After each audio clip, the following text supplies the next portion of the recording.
My name is Sierra Lee. I'm a junior in Professor Royce Davies' Black Women in Political Leadership class. It's an honor to be here with you all today. Thank you, Professor Richardson, Associate Professor of African American Literature in the Africana Studies and Research Center. I'd also like to thank our co-sponsors, the English Department, the Society for Humanities, and Helena Vera Montes. In addition to the College of Arts and Sciences, the Africana Studies Center, and the Feminist Gender and Sexuality Studies. It is a pleasure to introduce my colleagues, Bryson and Jasmine, who will be introducing our speaker to the event. And throughout the event, I would encourage you to live tweet Black Women's 2020 and Black Women Lead. And also, Professor Richardson will be welcoming people to Africa. Hello. Oh, you doing it? Go. You're on.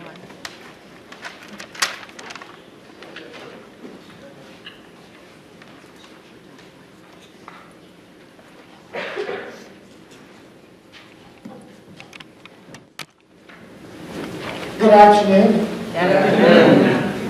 Welcome to everyone who has come out this evening. It is a great honor for Africana in the year of the 50th anniversary celebration to welcome the distinguished scholar and Black feminist critic, Barbara Smith, to campus.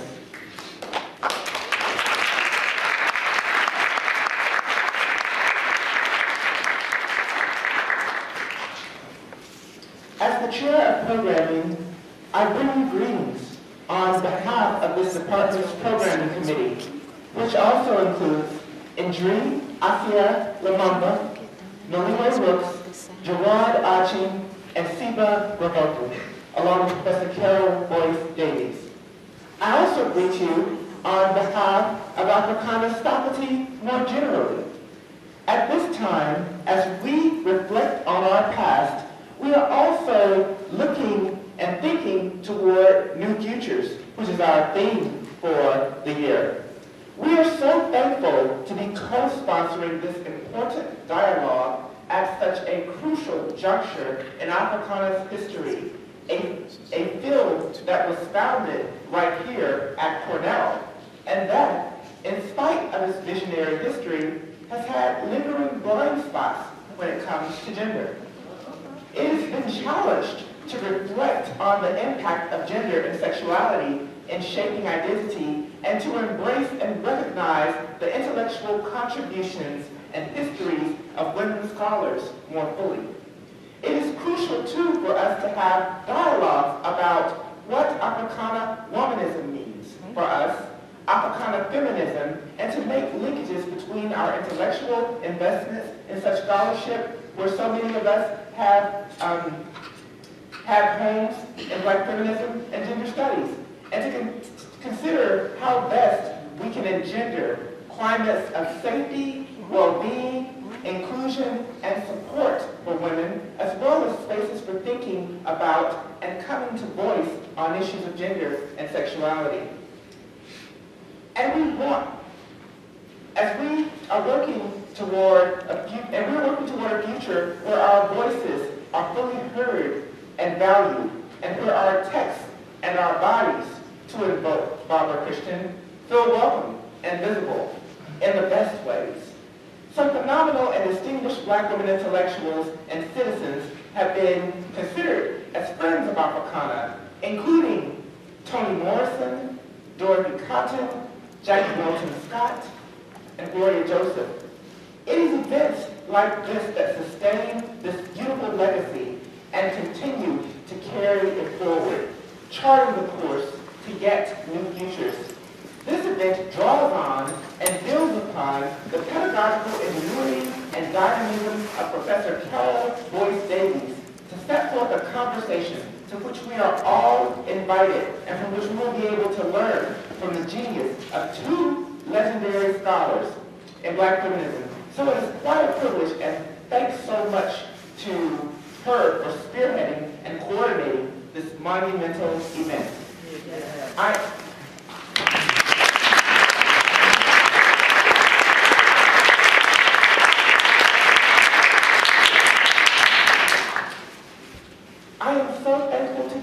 Professor Smith, for the boldness and vision in your research, which I first encountered as a student in reading your now classic essay toward a Black feminist criticism, which I draw on in my teaching of the course Toni Morrison's novels.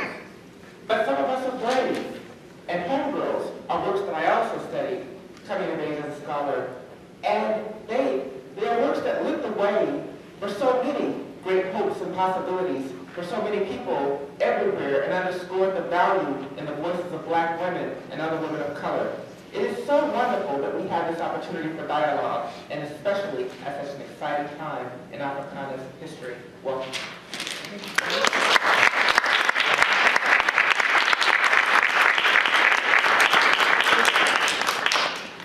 Hello, my name is Bryson. I'm also a student in Professor Royce Davies' Black Women in Political Leadership class. So it's an honor to introduce her today. Dr. Carol Royce Davies is a Caribbean American professor, author, and scholar who is currently a professor of Africana Studies and English at Cornell University. She's the recipient of 2 major awards, 2007, the Friends Fame and Lifetime Achievement Award from the Caribbean Philosophical Association, and a Distinguished Africanist Award from the New York State African Studies Association as well. She's held distinguished professorships at a number of universities and is the author or editor of a number of books, including the 3-volume Encyclopedia of the African Diaspora, and my personal favorite, Left of Karl Marx. She's lectured on Black women's writings and experience, Black-led feminism, Black women in political leadership, and African diaspora issues at major universities in Brazil, Europe, Africa, the Caribbean, Australia, India, and China. As an educator, she is outspoken on relevant issues of her people and continues to advocate for our progression. Without a doubt, it is my honor to introduce the venerable Dr. Carol.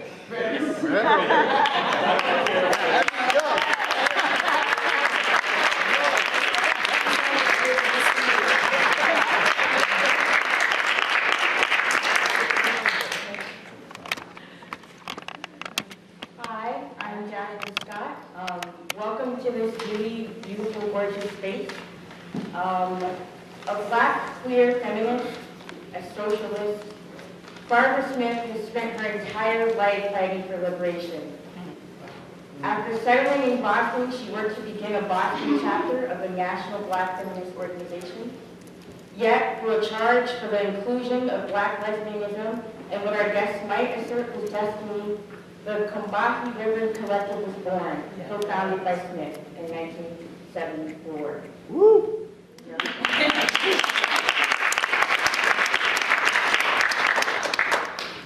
The collective's manifesto, the Combahee River Collective Statement, was published just 3 years later. I could go on and on about what this word did for Black feminism, but some of the elements that really resonated with me were that she put into words the sheer amount of labor that was expected of Black women in movements that did not represent their interests, the centering of class oppression in Black feminist discourse in a time where middle-class Black politics prevailed, and finally, a much-needed reminder, I think, even so now, to center coalition building internationally and solidarity as we continue to work in silos. Luckily, for Black feminism, for us, and for our academic Black girl hearts in the room, Smith really worked to carve out a space for Black feminism in the publishing industry. With Audre Lorde, she established the Kitchen Table Press in 1980 and published many pieces, including her ever-resident Homegirl, a Black feminist anthology. In 2014, she published Ain't Gonna Let Nobody Turn Me Around, 40 years of movement building with Barbara Smith, to give us even more context into intersectionality and identity politics. It can't get more personal, really, than our personhood, but I do want to establish the bond between our speaker today and the Cornell community. Today's speaker and her collaboratives were, for so many Black queer women like myself, and for those who fill this space at the moment, a huge breath of life into our conceptualization of Black feminist organizing, of ourselves, and of liberation. Particularly as we're gathered on a college campus that owes just about everything that it is to student activism, one that sits on top of Cayuga land, might I add. I want to emphasize that she helped build the student activist foundation that we are standing on. As a college student at both Mount Holyoke and New School in New York City, our guests participated in a huge amount of Black student organizing, organized against the Vietnam War, and also traveled to protest the Democratic National Convention. I very much believe that her cutting anti-capitalist touch also resonates so much with university students today as the price for knowledge has skyrocketed. Just a few hours away in Albany, she was elected into office of the Common Council from 2005 to 2009. There she worked actively on violence prevention, youth development, and poverty, and developed a community policing model. Today, she continues her work in community discussions, conferences, workshops nationally and internationally, bringing Islamophobia and trans rights into the conversation. Thank you so much for being here today. Please graciously welcome Professor Barbara Smith.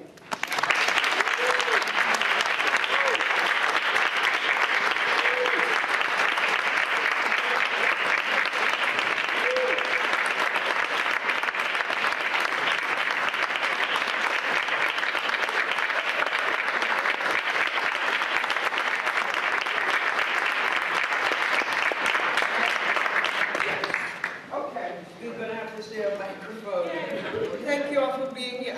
Two people I have to thank. Donna, my goodness. Give Donna a round of applause.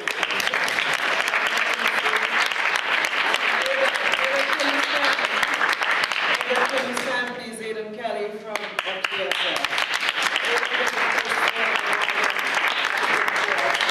Thank you so much. Okay, so it's a conversation, but actually Barbara is probably going to do most of the talking.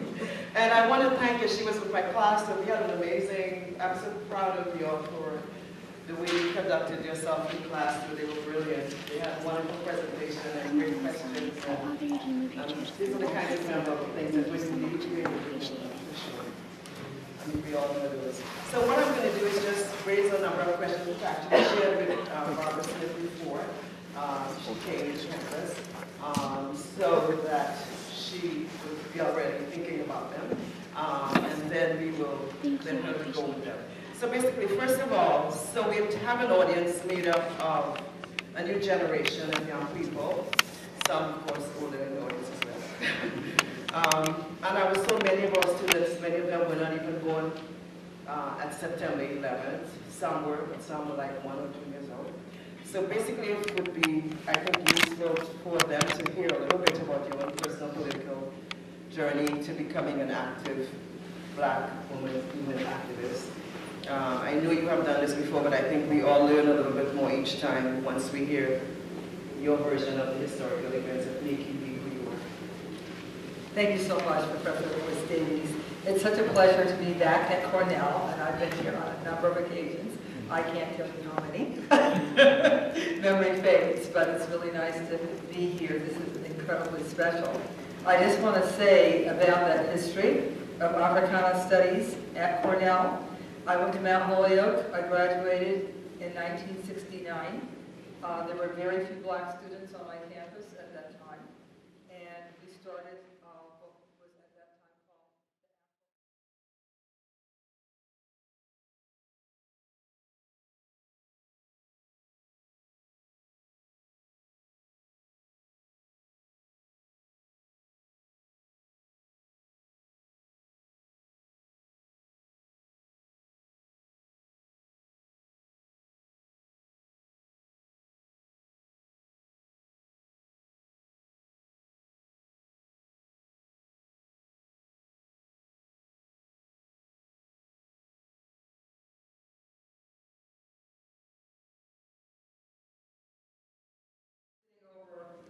in Massachusetts wondering, because there was the only way you could communicate was by the phone in the hallway. You know, you didn't have a phone in your room, you didn't have a cell phone, had no email, none of the stuff that makes for instant communication. So I remember being with her, worrying, about what was happening. over here, but knowing that, of course, people were doing what needed to be done. We were fighting for Black studies at Mount Holyoke as well as were people fighting all over this nation. And just so you know, I said this in the class this afternoon, which I thoroughly enjoyed. I did not know if it was a graduate class or an undergraduate class. I found out it was undergraduate, which is even more impressive to me. But for people in our generation, that word venerable was used.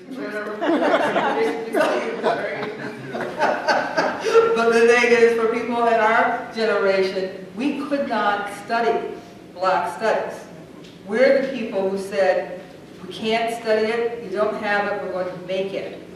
And that's what we did. And you definitely couldn't study Black women's studies. So the fact that we have people getting doctorates now in fields, you know, I was in contact with a graduate student just a couple of weeks ago, and he is, you know, working on his degree, probably at the dissertation stage. I said, what are you working on? He said, 18th century Black women. I said, wow, you know, 18th century Black women. That just was not even possible. So that student activism, just as you said, that student activism is what makes possible what we are engaged in this afternoon. And I think that we should be both humble and proud of that legacy, because that's the shoulders that we stand on. So, how did I get involved in Black women's movement organizing?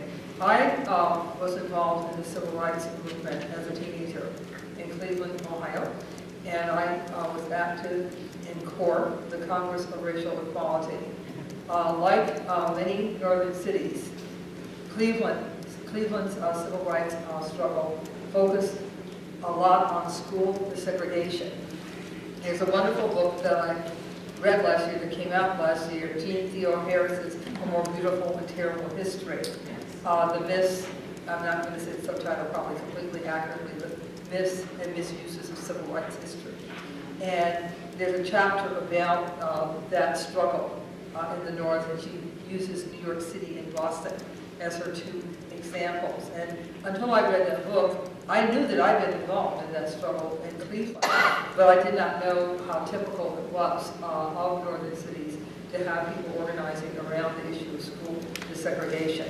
So that was my entree into politics and into grassroots political organizing. I volunteered for CORE after I'm a twin, and my sister and I volunteered at CORE, the CORE office, after we graduated from high school. We graduated in January. We had mid-year graduation, so we had like that up until September of that year before we went to college.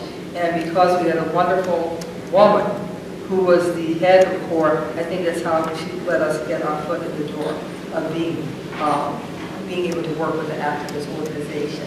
So that was really very special. So I went to college, and the civil rights movement was really transforming into Black liberation, Black power, and Black nationalism. And in some ways that was manifested in our Black student organizing on campus, but also the war in Vietnam. I entered in '65. The war in Vietnam was becoming more and more intense and more volatile. And small groups of people were beginning to understand that this was not right. There are some people who understood it wasn't right because it was a war. But as I said, there was an anti-Vietnam War movement building, and we indeed did do actions on our campus to bring that to other people's attention.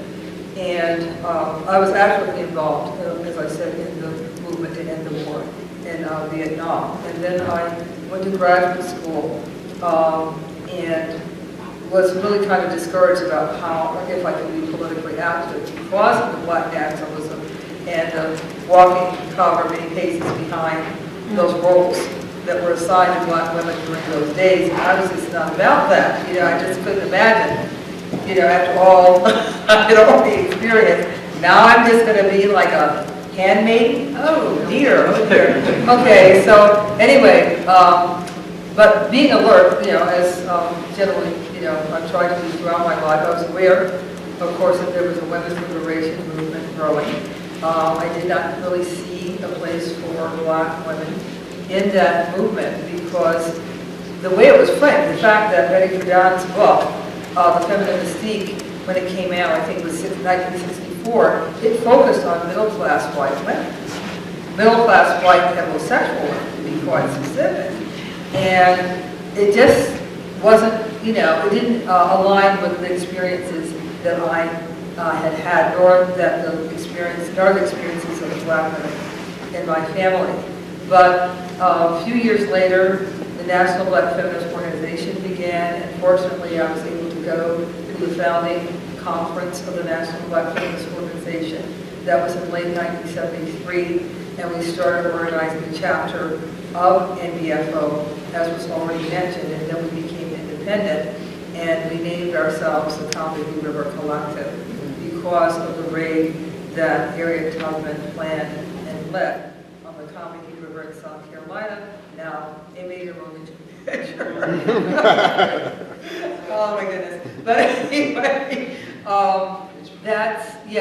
we became independent because we were not satisfied with the way that NBFO was able to interact with its chapters. It was an underfunded organization.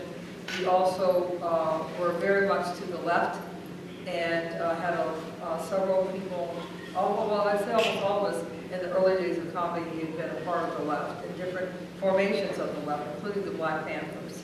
And also, as I said, working in the war, organizing in the war in Vietnam, etc. So we became independent, we declared ourselves socialists. But there's a person here, right here in the audience, who is a catalyst, and who was a catalyst for why most people know about the Combahee River Collective. And that's Professor Emeritus from Ithaca College, Zila Eisenstein, who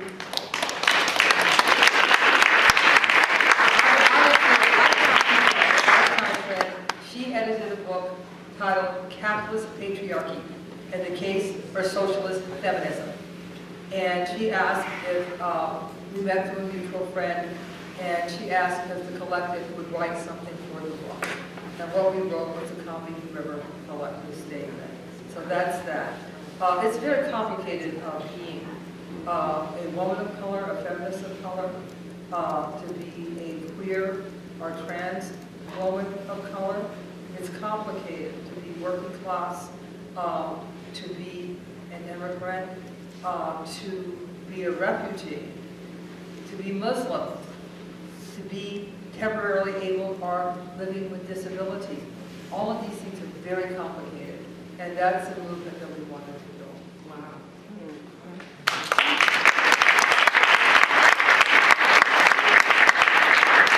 So basically, you're in the presence of a Black feminist icon. That's an exaggeration. No, it's Exaggeration. Since you were part of the group that actually defined a field called Black Women Studies, and recognizing that there are gaps into which we fall in at times, often misrecognition of who we are, sometimes straight up avoidance of engaging with our presences. How do you assess what has happened since in terms of Black studies on the one hand and women's studies on the other? For example, in your essay Establishing Black Feminism, you make a fine distinction between Black women's studies, which you say continues to be challenged by racism, misogyny, and general disrespect, and Black feminism, which has ushered in hundreds of professional organizations, meetings, books, so on, in the academy, which were often invisible before. You say, therefore, that Homegirls, when it first appeared, was asking for some of these things to happen, and they have. But you make a distinction between Black women's studies and Black feminism. Would you speak a little bit about that? I don't know if I make quite as clear a distinction or quite as definitive of a distinction as I was then. I was trying to make a point about the movement from which Black women's studies came. In my life, of course, they were absolutely simultaneous, and I was involved in both. So at the very same time that we were building the Combahee River Collective and building a Black feminist movement, I was also involved in teaching black women writers. So one of the first or earliest courses in the nation on that, looking at that subject matter. And as I said, then building black women's studies. So as I said, in real time, chronologically, all of it was happening for me simultaneously. I believe that all the great things that happen to liberate people, and probably the planet too, the planet as well. I feel like all the great things and all this strides forward that we make, it's because of movements, it's because of organizing, it's because of from the ground up. People now talk about policy, people love to talk about policies and how important policies are. But where do you get the ideas that the policies need to even be transformed or changed? It's because people are knocking on your door or sitting in your office or marching in the streets saying, this can't stand, this can't stand. I think about NACTA and how people now have, in some context, what we could consider to be rational policy around HIV and AIDS. Where did that come from? They didn't think of that themselves. They thought, they began to think about it because people were making life ungovernable, you know. They were making the situation ungovernable so that they would have to look at it at a time that the words were not even being spoken by the administration at that time. I'm talking about Ronald Reagan. But in any event, as I said, I think that I would not necessarily make such a distinction these days. Also, quite frankly, because I'm not academically connected or employed, I don't know everything that's going on. Or I don't even have a good sense of things that are going on in the fields that I have been involved with. I get news from colleagues and from certain other kinds of experiences, but I would not be the best person to ask what's the status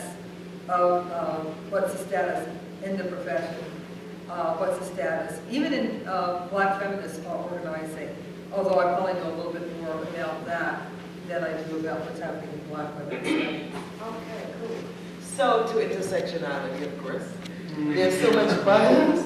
There's so much buzz now about that term, which has attained a certain currency in the academy and even in media circles. People say intersectionality, all sorts of things now. But Kamba here talked about simultaneous oppressions, interlocking oppressions, for example. There's a new book by Patricia Collins titled Intersectionality as Critical Social Theory.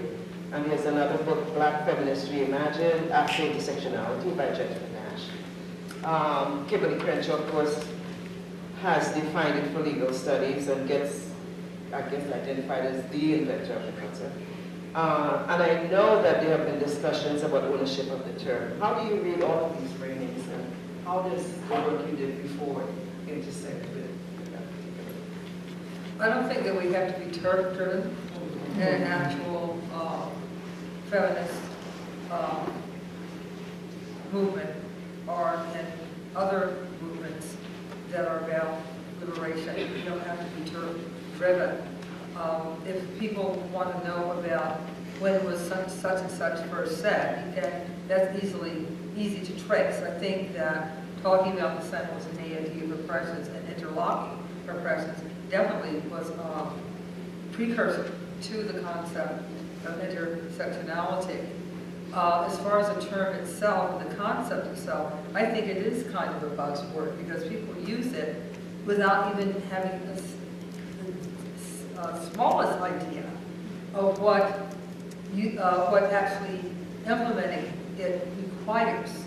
Because what is required to function with an intersectional perspective is a huge amount of political courage and political integrity. It's not just something cute to say. And you will hear people in kind of unexpected context say, well, you know, that's a very intersectional way. But this is intersectional, that's intersectional. It's just like it is like a buzzword. It's kind of like multiculturalism and diversity, the way that those were buzzwords some years ago, not that long ago. So I think I would much rather focus on the importance of the terms as opposed to what people think about the terms. I think that looking at all the vectors and all the ways that people from different standpoints, that standpoint theory, which I think is really a great way to also understand. That's another way of talking about intersectionality, depending on who you are, where you are, what your economic status is, all those factors of identity. You will experience things differently than people who are not indeed oppressed as a result of those systems, if you see what I'm saying. So there are people who swear that racism is over. And why do they say racism is over? It's because, what did Mitch McConnell say this past summer? He said that we passed, I guess, the Civil Rights Act and the Voting Rights Act, and we gave them, something like we gave them a black president. They had a black president. It was just like, really, and even John Roberts, with that Supreme Court decision where they nullified the Voting Rights Act, he said that you can't really successfully prove or analyze that racial discrimination is happening in the context of voting anymore. Really? It's such nonsense. But as I said, I think that it's much more important to look at the meaning of how do we function on a day-to-day basis with an intersectional perspective than it is to talk about what other people think it means. Like it's much better to self-interrogate around the reality of various relationships, varying relationships to systemic inequality than it is to talk about what's cute. Oh. Okay, so we're going to have a question from one of the students in the class, so I want to do that ready. She knows who she is. But yeah, there you could you come up? But essentially, what I wanted to ask you for this class, what it is about men and women's leadership in terms of the use of political power. How come masculinity keeps cornering leadership still, even in the space that we're in, and so deliberately? And I wanted you to add your question to it or join. Hi, I'm Amina. I'm a junior at Cornell. I'm also in Professor Turbo's Davies' Black Women Political Leadership class. But my question to you would be, why is it often that there's like a large Black Power movement, but women are so often largely excluded from that, and then there has to be a separate movement to advocate for the rights of Black women? Yes, Amina. Well, there's a reality of sexism and misogyny because of patriarchy across all identity groups. So patriarchy is systemic. It predates capitalism, right? And it complements and helps to shore up capitalism, certainly. And it does indeed manifest itself in various cultures and various geographic locations, and even though race is not scientific, within various races and groups, ethnic, etc.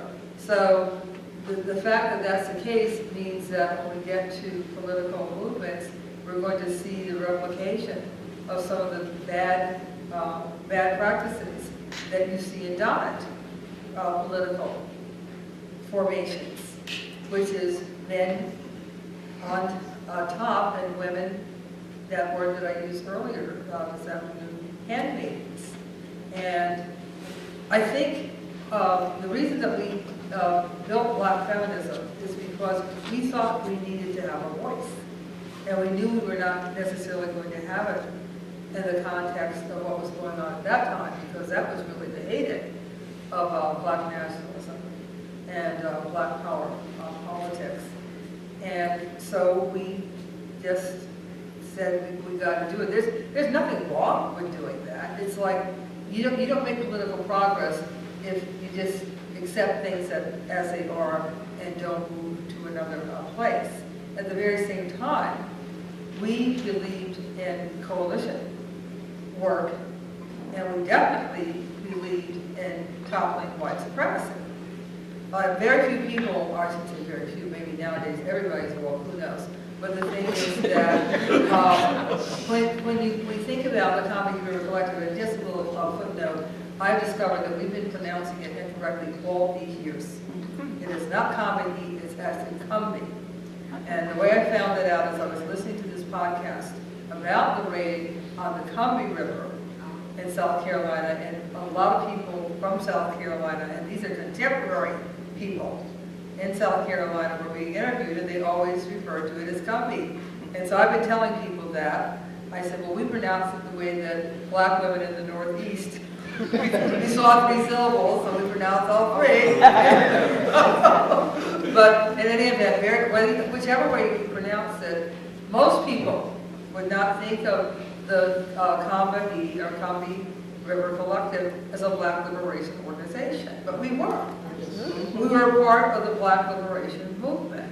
But because of factors, namely sexism and homophobia, we were outsiders.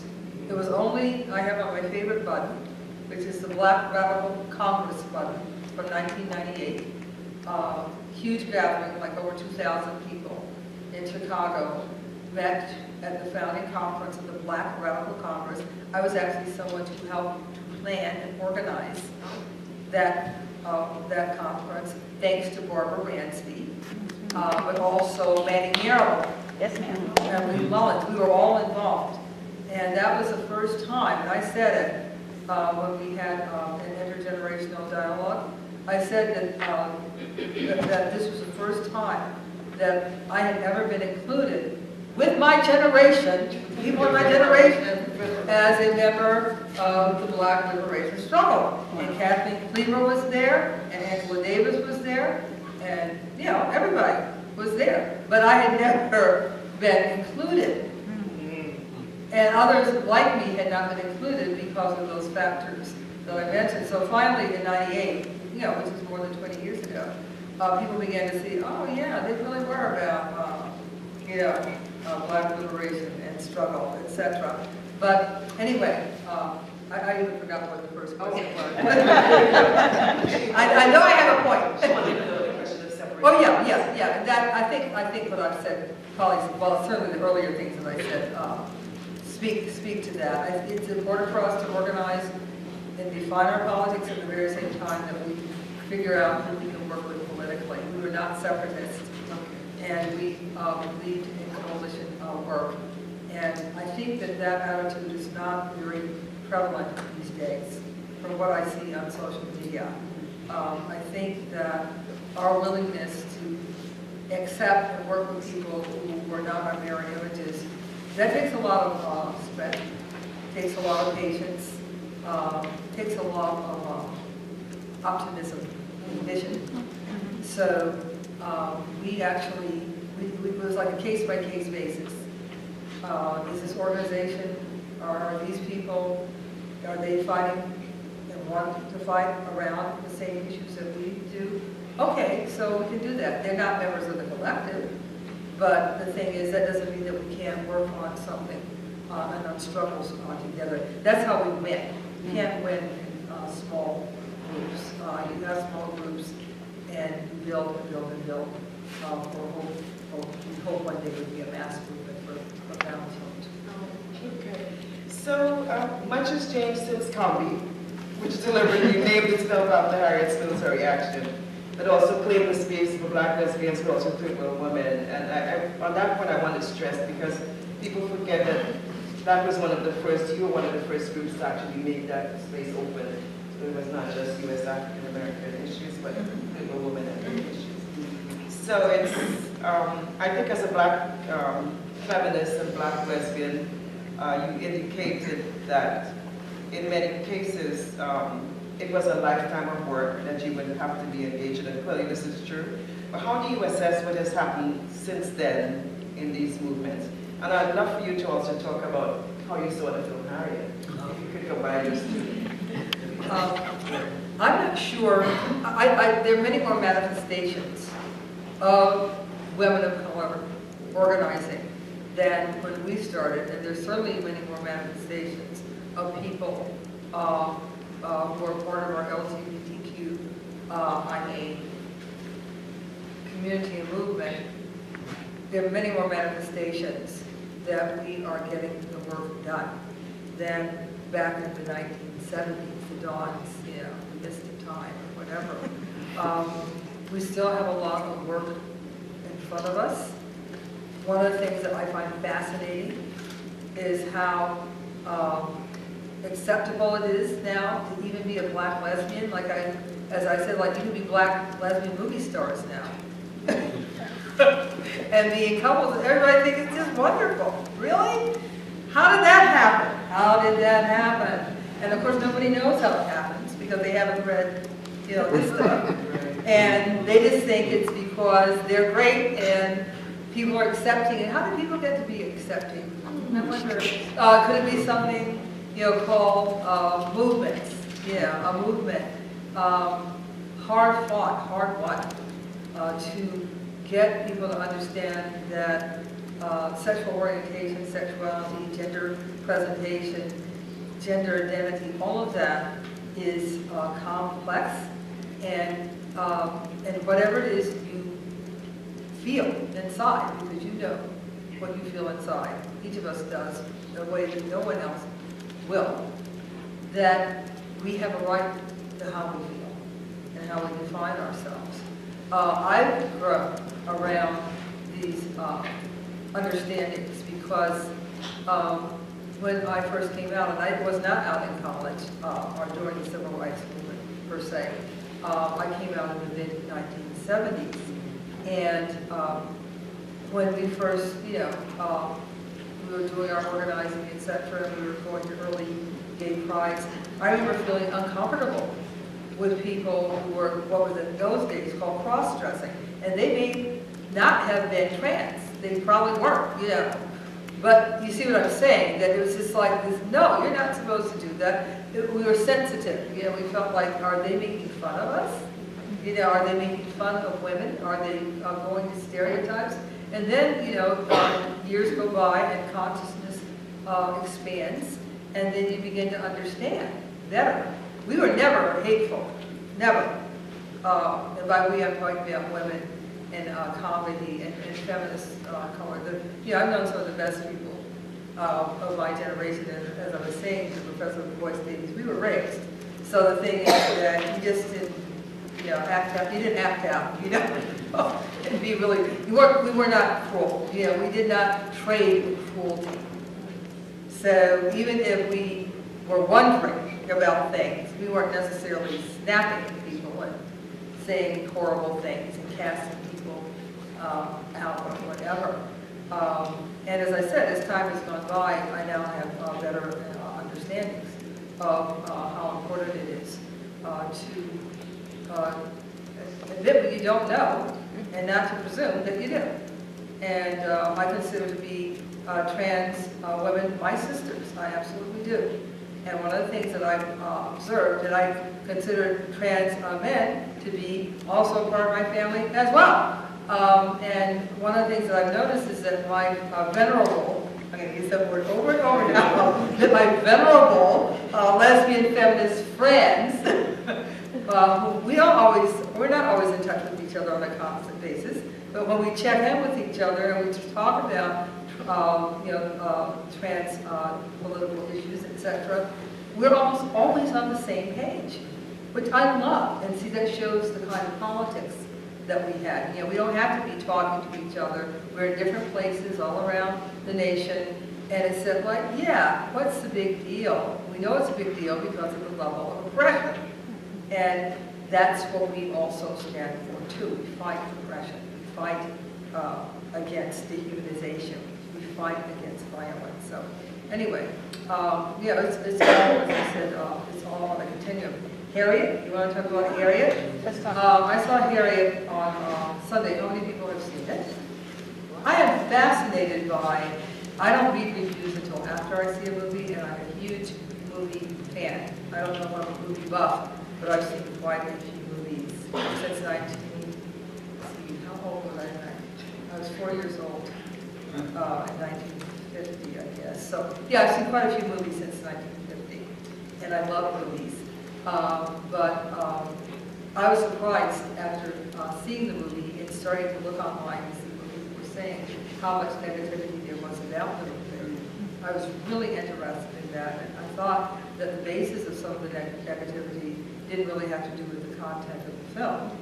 And also, it reminded me, and Professor Royce Davies has said the same thing, that the controversies around the black male slave catchers, those characters, it's similar in some ways to the furor around the color purple. Yep. And I like the movie.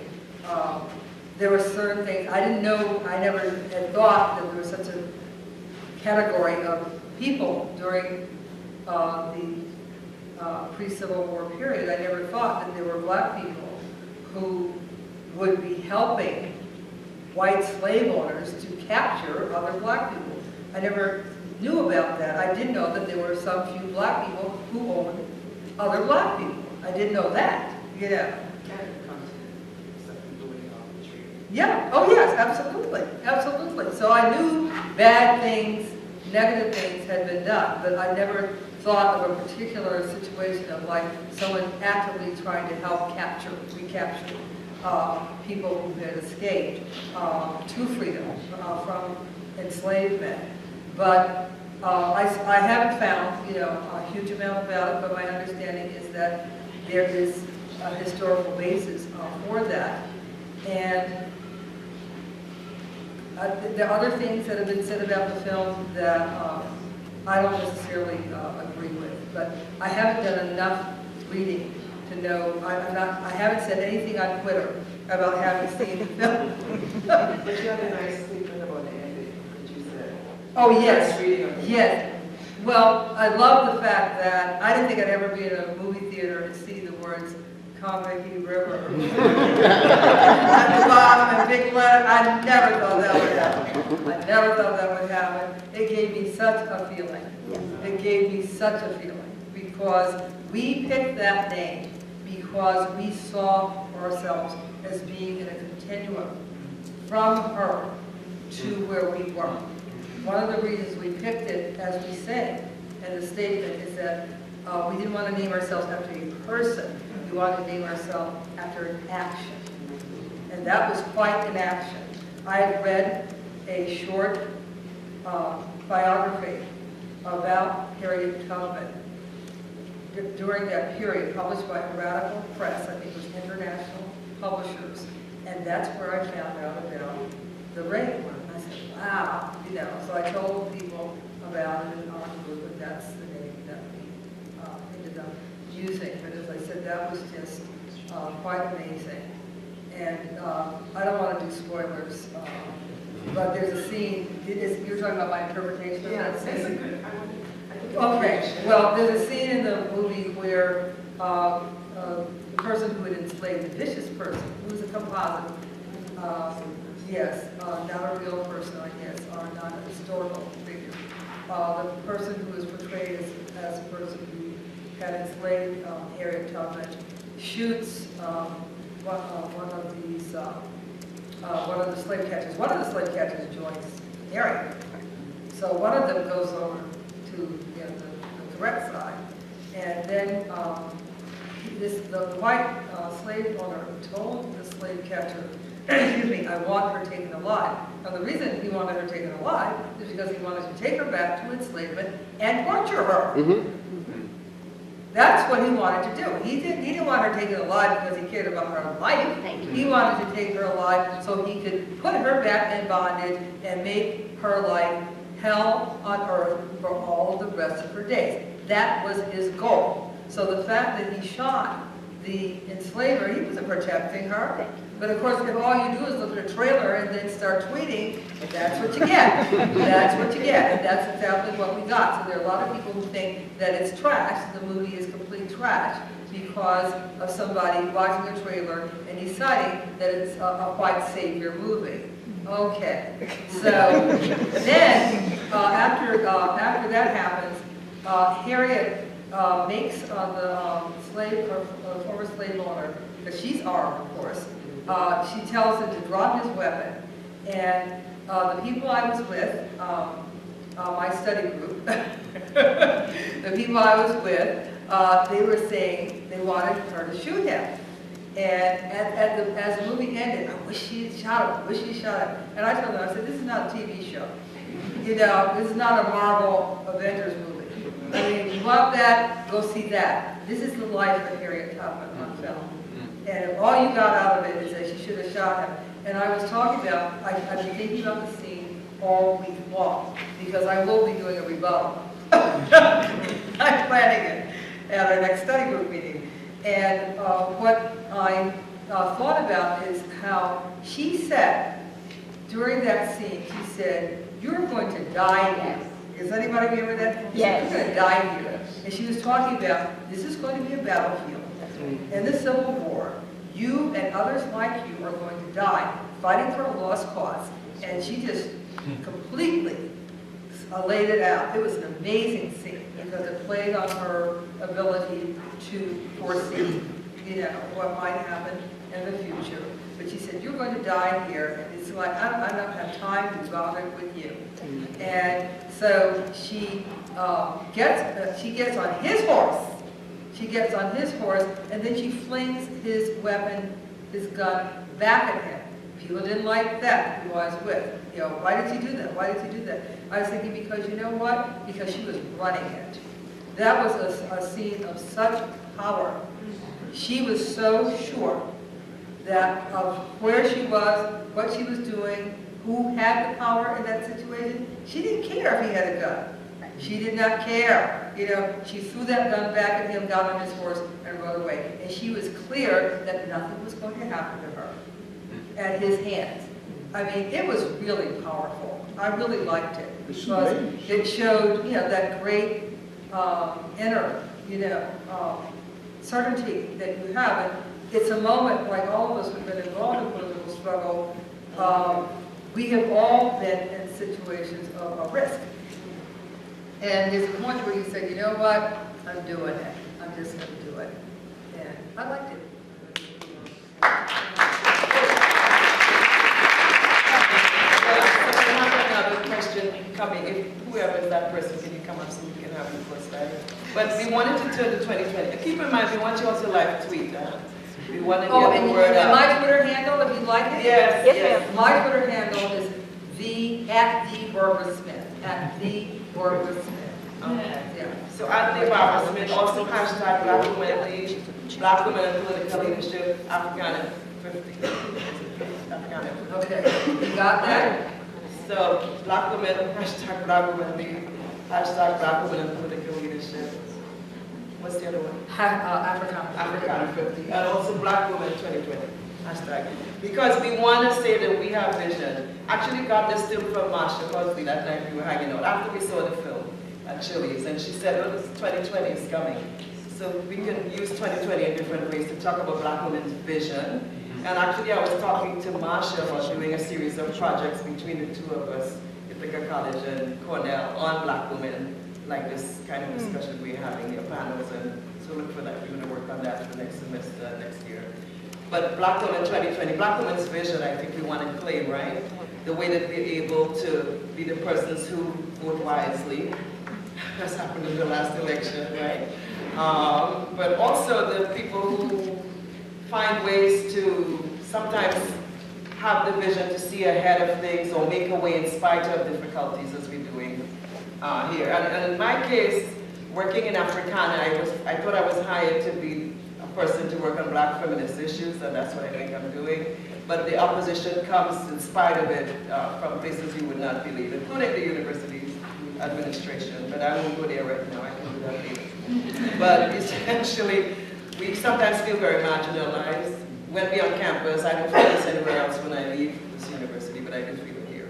But on next year's election, the treatment of Black women as political leaders, I think in the US, so far has been predictably negative from the way that AOC and a lot of the Black women in Congress, Ileana Omar and others have been treated. Can you comment on what happens when Black women attain a certain level of leadership? Because I know you have also been there yourself. And what about the fact that a white gay male sexuality out of OTJ does not necessarily translate into progressive politics in terms of the handling of that. So basically the square sexuality, if even coming from a white male or a black male or even a lesbian as the mayor of Chicago, I think that this is translated to progressive politics. What kinds of comments would you make about any of those? One of the things about the squad is that they're not just women of color, they're radical women of color. So it's not just that there are lots of women of color in Congress, relatively speaking. Are there, I should say they're additional, maybe I shouldn't say lots, but there are additional women of color in Congress.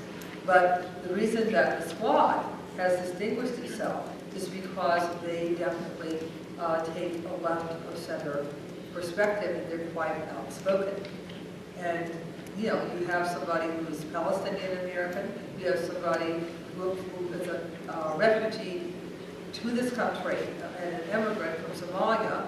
You have Alexandra Ocasio-Cortez, who is obviously a firebrand, and you have Ayanna Pressley, who's African American, and they, you know, they stand with each other. So as I said, they're not just, it's not just women of color, it's radical women of color. Now, how radical can you be in a government context? You'll see, you know, we continue to see that. There have always been people on the left who've been in elected office, never a majority. When that has been the case, they've made, I think, a significant difference. As far as Pete Buttigieg, he scares me. Yeah. He is really scary. He is so just slithery slick, you know. And the fact that he's gay, that just, you applaud it when, that, you know, like when he was kind of called out. Because I think you are skeptical and wondering about it as well. And then this whole trope of like, he's having problems with the black community because he's gay. No, he's having problems with the black community because he's having problems with the black community, including in his own city. I don't think he has the praxis. You know, he may have words about inclusion and etc., but I don't think he really has a record of practice, because that, if he did, the people in his own, you know, hometowns, Fort Wayne, South Bend, I'm sorry. The people in South Bend, they would have a different, I think, perspective about him.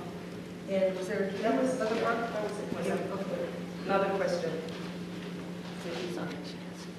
Hi, my name is Meredith. I'm a senior government and deputy assistant major, also in Professor Boyd Stevie's class. So through reading the collective statement and through a lot of other different conversations we've had this semester, I think the trend we've noticed is that too many of the issues talked about decades ago are still on the table today. What kind of advice would you give to young activists dealing with these issues now? Thank you. And it's true, the issues are still the issues. We are dealing with systemic oppression and systems of oppression that go down hard. And we have different phases of the struggle. But even though my generation was arrogant enough to believe that we were going to fix everything before we were 30, because of course the mantra was don't trust anyone over 30, and you're far past 30 now. But the thing is that we learned, of course, that it takes, you know, we're in a long struggle.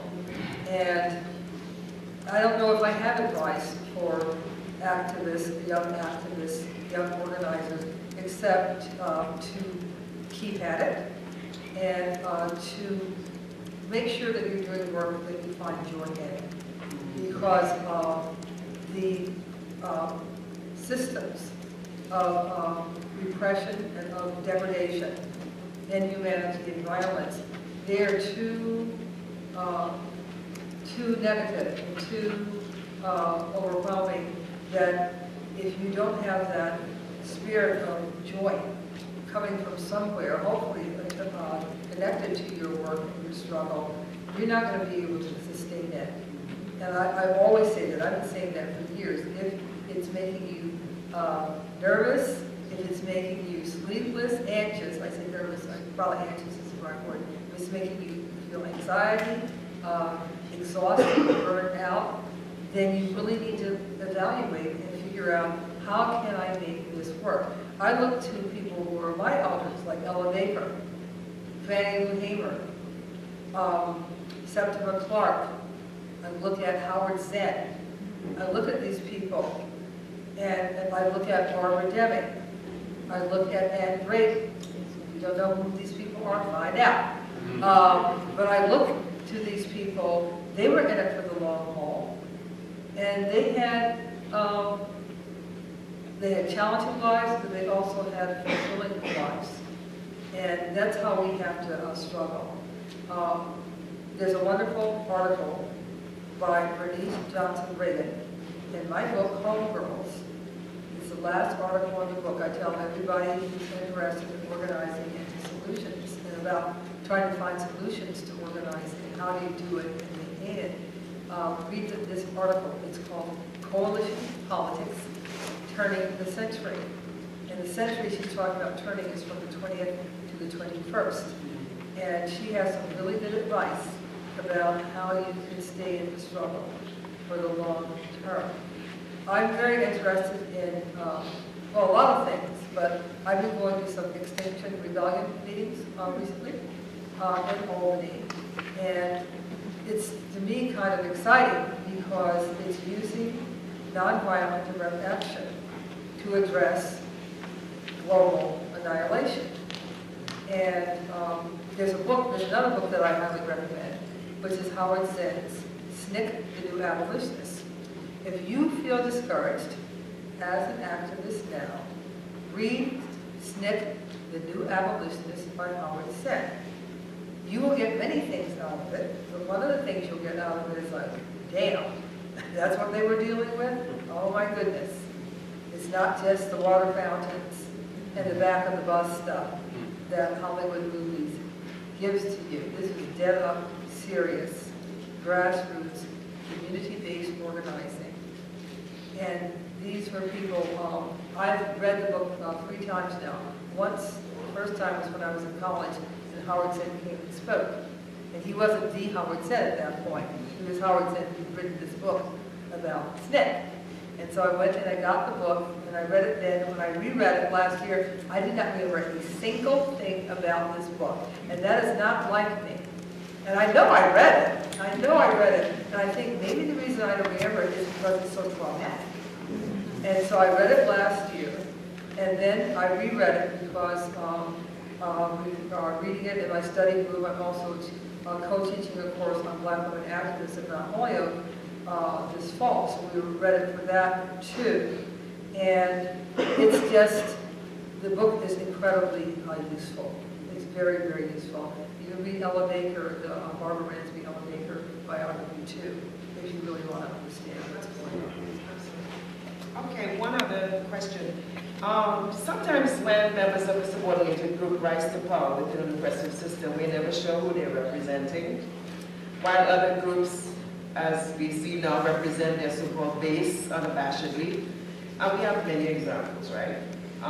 People felt, for example, that Obama did not do all he could do, but often we have people getting to political power, leadership positions from a particular group who end up not really representing political positions that the group needs to advance.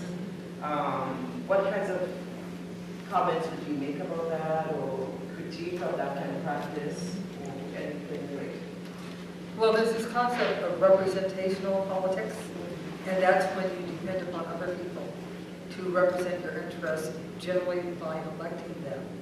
And that's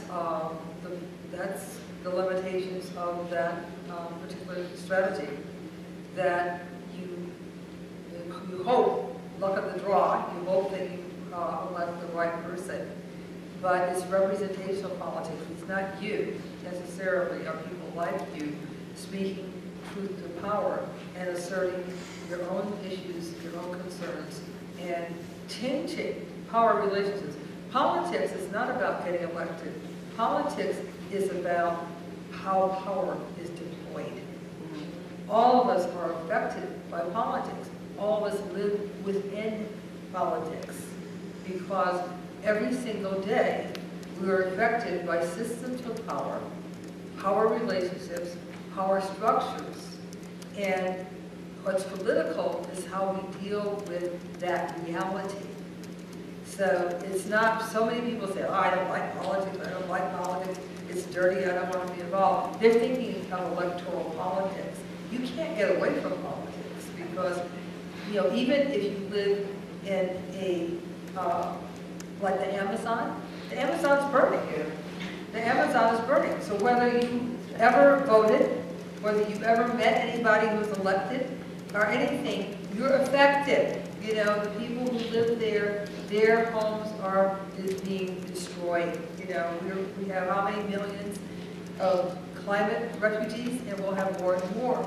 That's politics. It's people making decisions, bad decisions, you know, immoral decisions that keep us, you know, and keep other people in danger.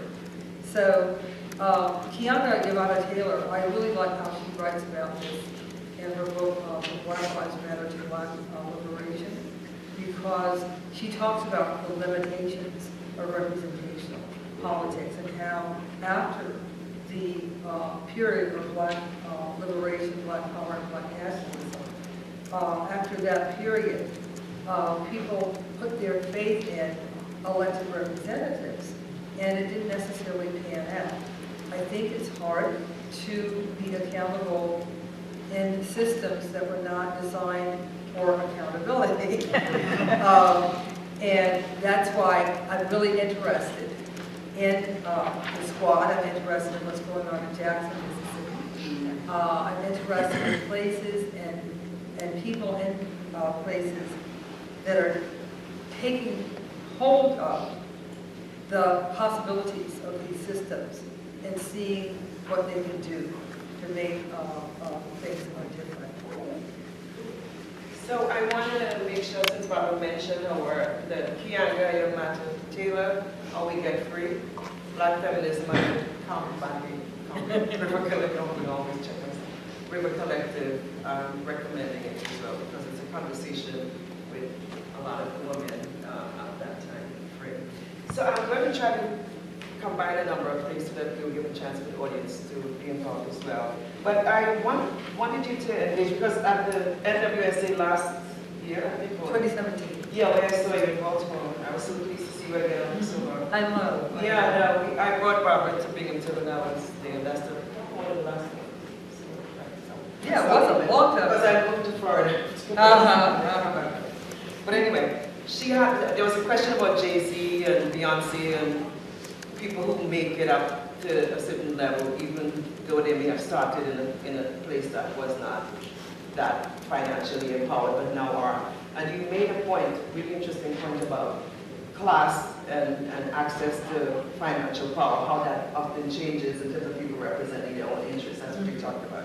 So I wondered if you would talk a little bit about how do class status and political affiliation affect the nature of one's engagement with the world and one's participation and choices and decisions one makes about all sorts of things. And I know you are passionately socialist, and the media seems woefully uninformed about what socialism is. I'm shocked every time, like these reporters seem to not do any research at all before they start calling everybody left and socialist, everybody is socialist. Maybe we could talk a little bit about that if you don't mind. Well, I'm hardly an expert about socialism. I would certainly describe myself as a democratic socialist and also a socialist feminist who's anti-racist. So that's different than some of the socialist nations that we have seen. We haven't necessarily seen the kind of nation state, if indeed we need nation states, and that's up for question too. We haven't seen the vision that we would like to have on a governmental level, if you see what I'm saying. But socialism, I'm sure you know, is when the state has determination and has the power to make this decision-making power about how resources are deployed, and makes decisions thinking about the welfare of the entire community, as opposed to just those who own the means of production and who are about making profits. You know, that market-driven, like, the market will fix it. I don't think so. I don't think the market hasn't fixed it yet. So socialism is much more complex than I may be making it, but at bottom it is having a rational system of decision-making around the community needs and the human needs of all people, not just some people. You know, we have the concept of the 99% versus 1%. We have incredible wealth disparity and income inequality in this nation that is only getting worse. We have situations of people, for the first time, being worse off than their family members. You know, being saddled, and I know this will resonate with you, being saddled with a level of loans after you do what you were supposed to do, which is to pursue a higher education, and yet you face a lifetime, you know, or always feels like a lifetime, and sometimes it actually is a lifetime of indebtedness. Why? That doesn't make any sense. Why? I come from a generation when that was not the case. And we were poor students, that is, students who did not have money. And yet, we were able to get some of us, not all of us by any means. I'm not saying it was completely a level playing field and fair. I'm just saying that the structures then around student aid were very different. You did not leave college with a lifetime of debt because of policies and the way things were structured and organized. Now you do. But anyway, as I said, that's just one aspect of how decisions might be made. But democratic socialism, feminist socialism, anti-racist socialism, anti-imperialist socialism. So, yeah, we don't have that. Some would like to see it. Black left feminism. Black left feminism, yes. So this will be the last question. Actually, this is one you wanted to talk about a little bit, about grassroots organizing.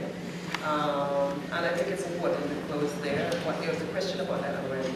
But what are some strategies, issues, projects you see from your experience that we should be thinking about in the next coming years? You have always been definite about grassroots organizing. Actually, this is one of the key areas that you were able to help mobilize across the area. So I'm wondering if you could talk a little bit more about that, grassroots organizing. And then we'll take some questions from you. I'm very interested, not to say freaked out, I'm very concerned about the impending disaster of uncontrolled climate change, global warming. And I just think that I understand in a somewhat different way than I would have said, like 6 months ago, how important it is for us to be fighting this battle simultaneously with the battles that we continue to fight. Have you noticed how no longer do they report the murders of black people at the hands of the police? Do you think it's because those murders are not happening? It's because we live in a very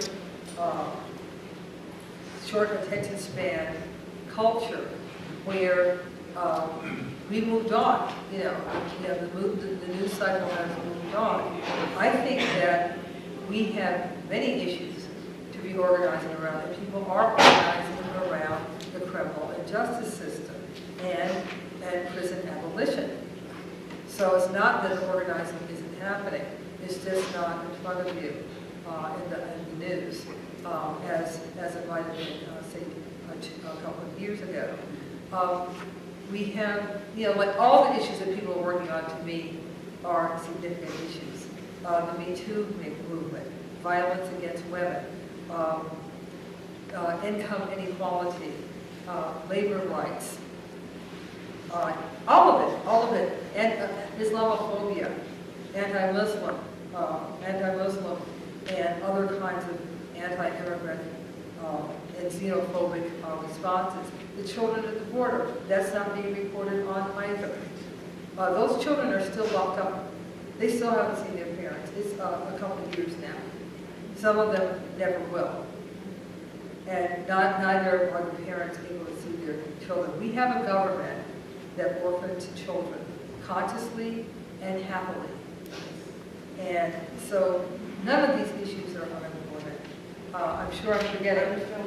I mean, Harriet, the whole question of enslavement actually is a precursor, I'd say. The separation. Oh yeah. I mean, this, people say we don't do that, that's not who we are. Yeah, it's definitely who we are. It's definitely who we are. Because the separation of not only black children in the family, from families in the context of enslavement, but also the boarding schools. Taking indigenous children out of their communities and trying, everything to make them into white people, or at least into ashamed indigenous people. I mean, just appalling and inexcusable. But as I said, all of these issues, I don't have any magic answers around how to do organizing. I guess my major piece of advice these days, as you hear from all of the books that I recommended, people need to read. People need to find out about their history. They need to find out about their forebears. They need to find out about the people who are doing the same kind of work decades or perhaps even centuries before, so they can see that they're part of a tradition, and also to see what the solutions were when things might even have been worse. So that's what I would highly recommend. And I know, given that we're at Cornell University, I probably don't have to really encourage people to read, but or do I? But the thing is, people don't often think of reading in relationship to their activism and their organizing. It's so important to be grounded in our organizing traditions, and in that way, they have a better idea of what we might create in the future.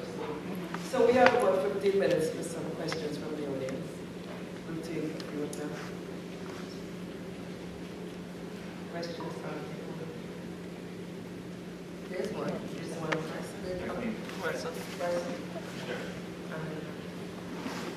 So in some of your works, you talk about identity politics, and a number of indigenous individuals who kind of argue, especially in the right, downside of that. So what are some of your thoughts on the idea of employing your identity into your actual politics and actually being proud of that as opposed to trying to not use that identity? I'm really glad you asked that question. We believe, and we not found anything to contradict that the term identity politics first appears anywhere where it appears in the Common River Collective Statement. I'm not saying that those who use the term and use it inaccurately often and certainly attack it, I'm not saying that they read the statement. No, not at all. I think that there's a way that it got perhaps into the zeitgeist without them necessarily knowing what the source is, and many people do not know what the source is. But what we meant was simply this, which is that black women have a right to determine our own political agendas based upon our lived experiences and our relationship to multiple systems of power and oppression. Period. That's what we meant.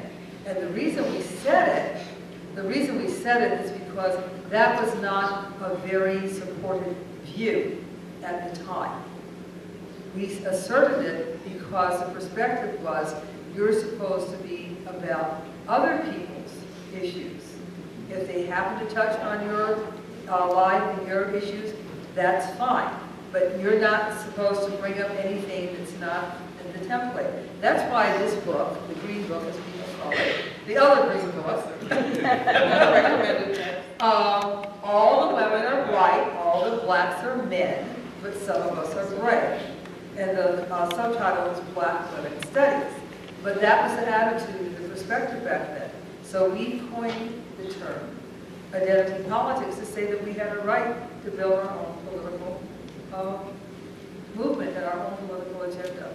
And we were not separatists, and we didn't think that the only people that we could work with, I've already said that this afternoon, we didn't think that the only people that we could work with were people who were identical to us. We worked across differences, but we also felt we had a right.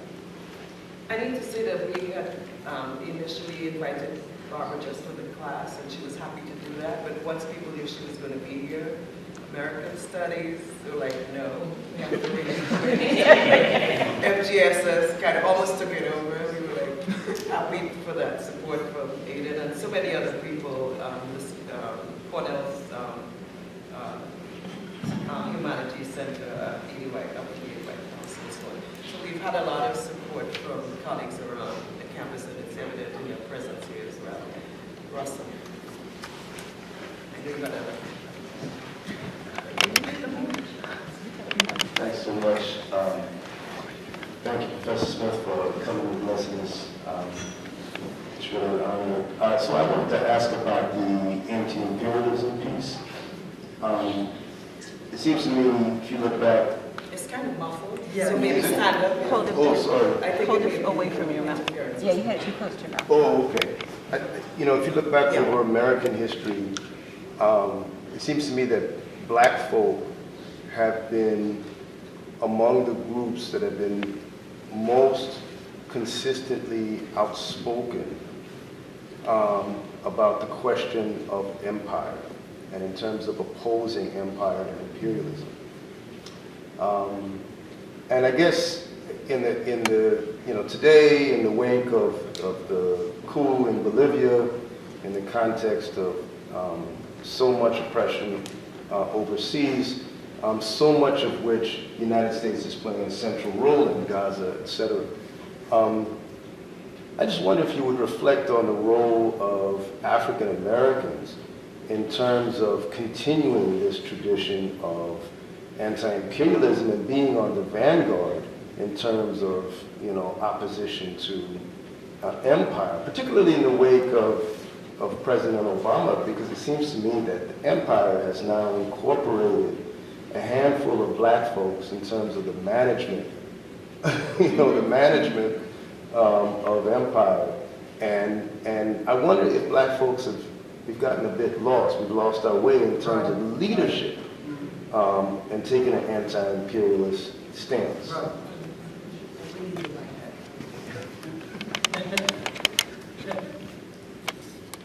Thank you, that's a really good question. I think I mentioned Keonda Taylor's book, From Black Lives Matter to Black Liberation. She does a really good job of talking about that, and so does Barbara Ransby and her book, Making All Black Lives Matter.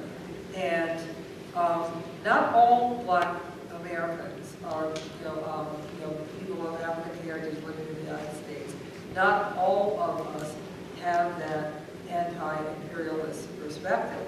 It's really those of us who are on the left more than just the entire whole. But if we do have that kind of perspective, it is very sharp. It's a very sharp and incisive perspective. I think we need to keep alert. I think that it's so important for us as people living in the United States who are part of the African diaspora to have an internationalist perspective. It's really, really important. And I'm a bit disturbed by this concept now, I don't know how you say it, but American descendants of slaves. I'm a little concerned about that. More than a little concerned, because it seems to me is not taking into account, well, if somebody's from either an African nation or a Caribbean nation, those places were colonized. So the same people who colonized here, and also if you're talking about the Caribbean, the people were enslaved there. And then if you're talking about African nations, some of the nations were implicated in the slave trade. You can't like get away from it that easily. And I just think that that kind of solidarity, that international solidarity, is what we need to be about. But as I said, not all people feel that way. It was Veterans Day on Monday, and some people were talking about how, say proudly, like so-and-so, talking about past generations. They were in the armed services, and they fought here, and they fought there. And there is something to be said for having that level of, I don't know what to call it, because we know what wars are. But the thing is that it's a way of saying we're part of this. You don't think we're part of this, and we are part of this. Like if you're patriotic, we have some people who are patriotic too. So there's that, but then there's also and then there's the people like Martin Luther King and Malcolm X and others, many others, who said, no, not really about the warfare. Not really about, this nation and supporting this nation running roughshod all over the entire globe. I mean, the situation in Syria now with this fool, and he's not just a fool, because a fool could be, he's a dangerous fool. I mean, because a fool could be benign, but he is a dangerous fool. And there are so many dead people now in that region, and there will be so many more, because he thinks this is a video game or either a business deal, and it's just indefensible. It's really indefensible. So that was a great question. Any more questions, Andrew? Thank you, Bryce. So we'll take probably 2 more. There's a reception outside. Thank you. Listening to you is so empowering. You may have already addressed part of my question, but I will ask it. Because, and going back to Russell's question just now, empire. An empire that includes different groups. I'm from Africa. I have been in these places for nearly 40 years, almost 30 years here at Cornell. There's a sense that empire, even if it has relinquished part of its grip through decolonization, formal decolonization, empires knows best. They are the ones who must define what is and what ought to be. And the empire and its gender configuration, there have not been a lot in history, the women chastising the men for wrecking the world. Many of them were unhappy because they didn't have the same opportunity to go around. And so some of them see still the global south, those places, as places of, lesser human, the voiceless African woman. And therefore, until now, when the women of the global south, in certain contexts, there is the sentiment that they still believe that they are the ones who must define. That you have been oppressed for so long you don't even know. You write, you don't know how to articulate. When you say that we have different, you're talking about identity politics. So we have commonalities, but we have different historical trajectories. So you can't tell my own history better than I can. That's correct. And that is reflected still in academia. the expectation to see the voiceless African woman who would be sitting quietly and the others would speak for her. And when they realize you have a voice, it's a surprise. And when that voice is not repeating what those who know best have said, it becomes a problem. So I'm wondering, in your own trajectory, how did you find that? How did you address it, both individually and at the level of the organization?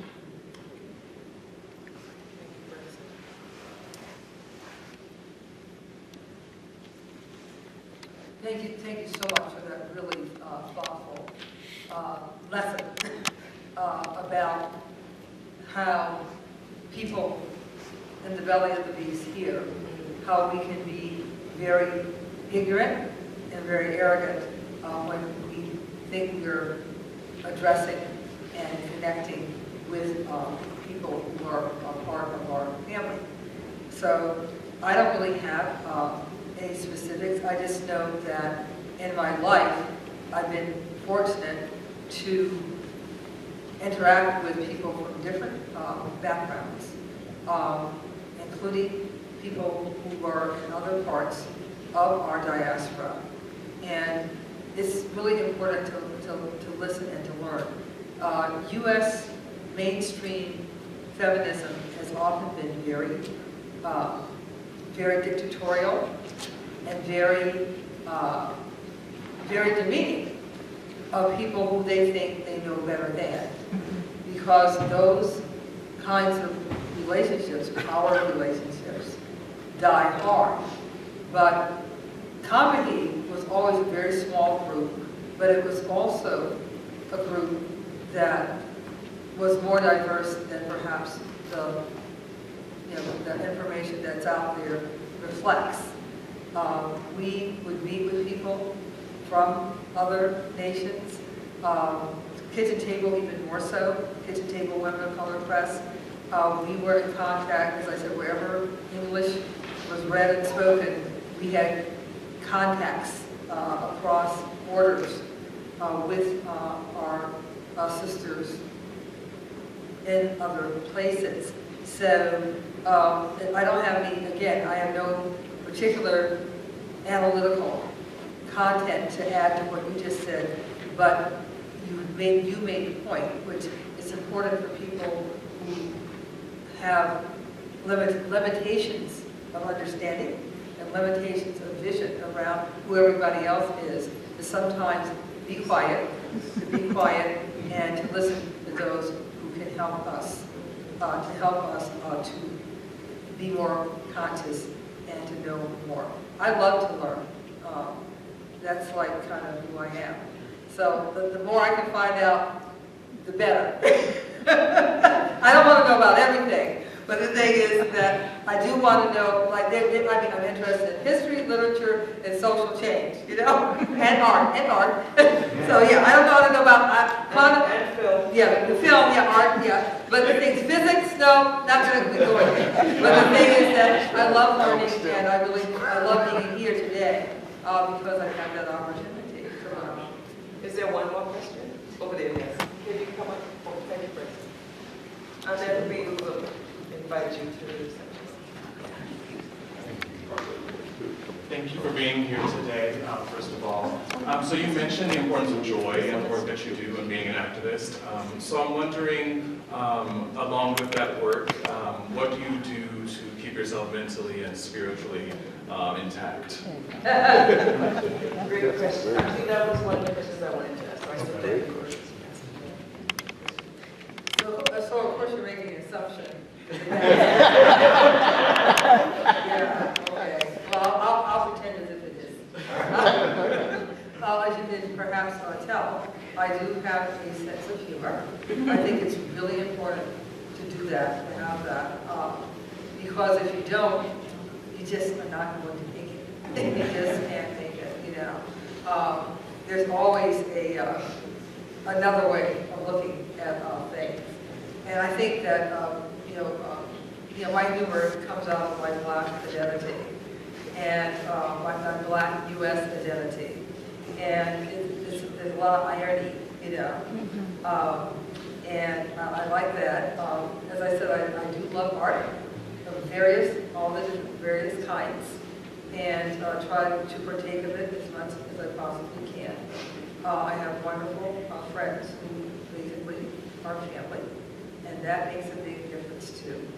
I have been privileged to have, although I don't have personal individual children, I've had a lot of children in my life, and they're always both interesting and challenging. You know how y'all are. But delightful, so delightful. We see one of them tomorrow, actually. 18 months old.